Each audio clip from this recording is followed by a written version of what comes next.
తుపాకీ గుండు దగ్గర నుంచి బడా బడా మిస్సైల్స్ దాకా ప్రపంచంలో ఎక్కడ ఉన్నా సరే భారతదేశం మాత్రం కొనేది ఒక్క రష్యా దగ్గరే. మనం ఏది తయారీ అనేది అలవాటు ఉండేది కాదు. స్వతంత్రం 1947 ఆగస్టు 15 వచ్చింది. గణతంత్ర దినోత్సవం 1950 జనవరి 26 నుంచి మనదంటూ పరిపాలన మనం ప్రారంభించుకుని చిట్ట చివరి బ్రిటిష్ అవశేషాలను పంపించేసాం. 75 ఏళ్ల గణతంత్ర భారతదేశంలో ఎదురవుతున్నటువంటి సమస్య, మనకంటూ సొంత ఆయుధ తయారీ లేదు.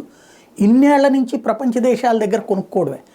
మన డబ్బులతో దాన్ని డాలర్ల రూపంలోకి మార్చి వాళ్ళకిస్తే వాళ్ళు 10 రూపాయల వెరైటీని ₹1,00,000 మనకే అమ్ముతుంటే మూసుకుని తీసుకున్నాం.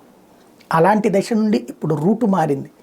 మనం తయారు చేస్తున్న ఆయుధాలు మనలాంటి దేశాలకి మరింత ఉపయోగపడుతున్నాయి.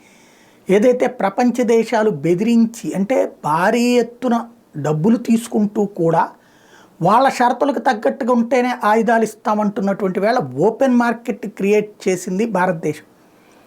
చిన్న చిన్న తుపాకుల దగ్గర నుంచి ప్రారంభించి మిషన్ గన్స్ దగ్గర నుంచి మిస్సైల్స్ దాకా ఇవాళ మనమే తయారు చేస్తున్నాం.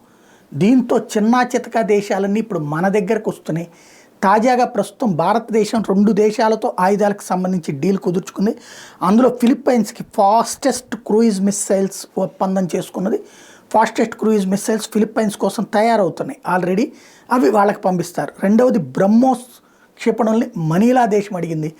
మనీలా దేశం దగ్గర నుండి బ్రహ్మోస్ క్షిపణులు పెద్ద ఎత్తున మనీలా దేశానికి మనం అమ్మబోతున్నాం. తద్వారా మనకి ఆదాయం, మన దేశంలో అలాంటి పరిశ్రమల పెరుగుదల, ఆ పరిశ్రమలలో వేలాది మంది మన వాళ్ళకి ఉపాధి అవకాశాలు, అలాగే మన దేశానికి విదేశీ మారక ద్రవ్యం, ఇన్ని రకాల ప్రయోజనాలు ఉన్నాయి.